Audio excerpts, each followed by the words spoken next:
அனைவருக்கும் வணக்கம். Welcome to our channel பொற்காலம். ஜூலை 24ஆம் தேதி புதன்கிழமை அன்று ஆடி மாத தேய்பிறை சதுர்த்தி. ஆடி மாதத்தில் பௌர்ணமி தினத்துக்கு பிறகு வரக்கூடிய 4வது திதி தான் தேய்பிறை சதுர்த்தி. அதை தான் நம்ம சங்கடஹர சதுர்த்தி என்று சிறப்பித்து அழைக்கிறோம்.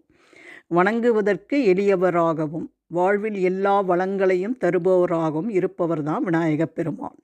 அவரை எண்ணி வணங்கும் எல்லா நேரமும் விசேஷமானவை என்றாலும் சங்கடஹர சதுர்த்தி என்று விரதமிருந்து விநாயகப் பெருமானை வழிபடும் பக்தர்களுக்கு எந்த குறையுமே இருப்பதில்லை என்று நம்பப்படுகிறது. அதனால் எதை மட்டும் செய்தால் நம்முடைய கஷ்டங்கள் துன்பங்கள் அனைத்துமே தீரும் என்பதை தான் இந்த பதிவில் பார்க்க போகிறோம். இந்த பதிவை பார்க்குறதுக்கு முன்னாடி இதுவரைக்கும் எங்கள் சேனலை சப்ஸ்கிரைப் செய்யாதவர்கள் சப்ஸ்கிரைப் செய்து எங்கள் பதிவுகளை பார்க்குமாறு கேட்டுக்கொள்கிறேன். இந்த பதிவு உங்களுக்கு பயனுள்ளதாக இருந்தால் உங்களுடைய உற்றார் உறவினர் நண்பர்களோடு மறக்காமல் ஷேர் பண்ணுங்கள்.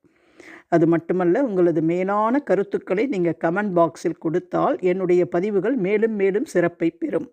வாங்க நம்ம வீடியோக்குள்ளே போகலாம். ஆடி சங்கடஹர சதுர்த்தி என்று அதிகாலையில் எழுந்து நீராடி தூய ஆடை அணிந்து பூஜை அறையில் உள்ள விநாயகர் படத்திற்கு மஞ்சள் குங்குமம் வைத்து அருகம்புல் மாலை சாத்தி ஒரு நல்லெண்ணெய் தீபம் ஏற்றி வைத்து காலை முதல் மாலை வரை விநாயகப் பெருமானின் நினைவோடு ஓம் கம் கணபதியே நமஹா என்ற ஒரு மந்திரத்தை உச்சரித்து உணவு ஏதும் உண்ணாமல் விரதம் இருக்க வேண்டும்.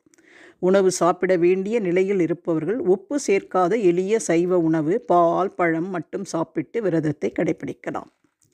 மாலையில் வீட்டிற்கு அருகிலுள்ள விநாயகர் கோவிலுக்கு சென்று விநாயகப் பெருமானுக்கு நடக்கும் அபிஷேகத்தில் கலந்து கொள்ள வேண்டும். உங்களால் முடிந்தால் பசும்பால், வாசனைமிக்க மலர்கள், மஞ்சள், இளநீர், பன்னீர், விபூதி, அரிசி மாவு போன்ற அபிஷேக பொருட்களில் உங்களால் முடிந்த 3 அல்லது 5 அபிஷேக பொருட்களை வாங்கி தந்து அபிஷேகத்தை கண்டு கழியுங்கள். பின் விநாயகப் பெருமானின் அபிஷேகம் முடிந்ததும் அலங்காரமும் முடிந்ததும் நீங்கள் அருகம்புல் மாலை அல்லது வெள்ளெருக்கம் பூ மாலை விநாயகருக்கு சாத்தி வெற்றிலை, பாக்கு, தேங்காய், வாழைப்பழம் இவைகளை அர்ச்சகரிடம் கொடுத்து உங்கள் வீட்டில் உள்ள அனைவரின் பெயர், நட்சத்திரம், ராசி, கோத்திரம் கூறி அர்ச்சனை பண்ணி விநாயகப் பெருமானுக்கு நடக்கும் தூப தீப ஆராதனைகளை கண்டு வணங்கி உங்கள் சங்கடங்கள், துன்பங்கள், கஷ்டங்கள் விலகவும் வேண்டுதல்கள் நிறைவேறவும் முழு மனதோடு பிரார்த்தனை செஞ்சுக்கோங்க. உங்களால் முடிந்தால் கொழுக்கட்டை அல்லது சுண்டல் செய்து விநாயகருக்கு நிவேதனமாக படைத்து பக்தர்களுக்கு பிரசாதமாக கொடுங்கள். வழிபாடு முடிந்ததும் ஆலயத்தை 8 முறை வலம் வந்து வணங்க வேண்டும். விநாயகரின் மூல மந்திரத்தை விநாயகர் கோவிலில் ஓரிடத்தில் அமைதியாக அமர்ந்து விநாயகருக்குரிய மூல மந்திரத்தை குறைந்தது 11 முறை, உங்களால் முடிந்தால் 108 முறை கூறி விநாயகரை வழிபட வேண்டும். கணபதியின் மூல மந்திரம் ஓம் ஸ்ரீம் ரீம் க்ளீம் க்ளம் கம் கணபதையே வரவரத சர்வஜனமே வசமானய ஸ்வாஹா. ஓம் ஸ்ரீம் ரீம் க்ளீம் க்ளம் கம் கணபதையே வரவரத சர்வஜனமே வசமானய ஸ்வாஹா. பின் சந்நிதானத்திலிருந்து வெளிப்பிரகாரத்திற்கு வந்து சந்திர பகவானை பார்த்து வழிபட வேண்டும். சந்திர பகவான் மனோகாரகன். நமக்கு ஆத்ம பலமும் மனபலமும் வேண்டி சந்திர பகவானை வழிபட வேண்டும். இப்போ சந்திர பகவானால் தோஷங்களால் ஏதாவது ஏற்பட்டிருந்தால் அந்த தோஷங்கள் நிவர்த்தியாகும்.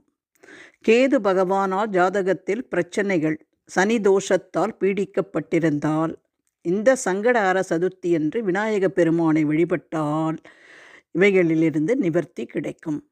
புதன்கிழமை அன்று இந்த சங்கடஹர சதுர்த்தி வருவதால் காரியத்தடை, தாமதங்கள் போன்றவை நீங்கும்.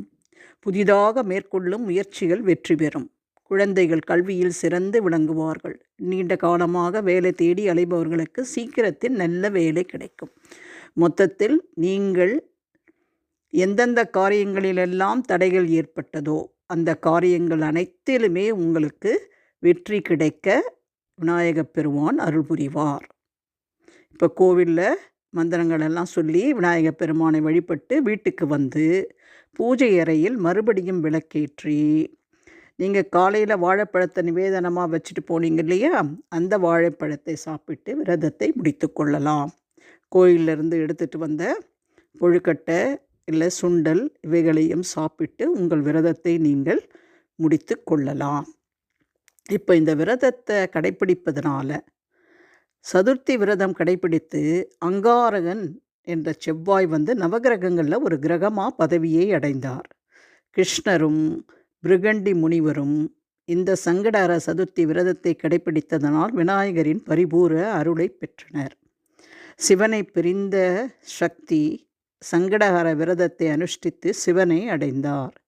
கிருதவீரியன் இந்த சங்கடஹர சதுர்த்தி விரதத்தை கடைப்பிடித்து விநாயக பெருமானை வணங்கி கார்த்த வீரியன் என்ற மகனை பெற்றெடுத்தான்.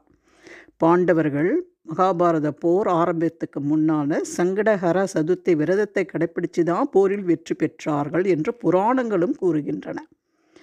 இவ்வாறு எண்ணியது அனைத்தையும் அளிக்கும் இந்த சங்கடஹர சதுர்த்தி ஒரு எளிமையான விரதமாக இருப்பதால் அனைவரும் இந்த விரதத்தை கடைப்பிடித்து பயன்பெறுமாறு கேட்டுக்கொள்கிறேன். நன்றி, வணக்கம்.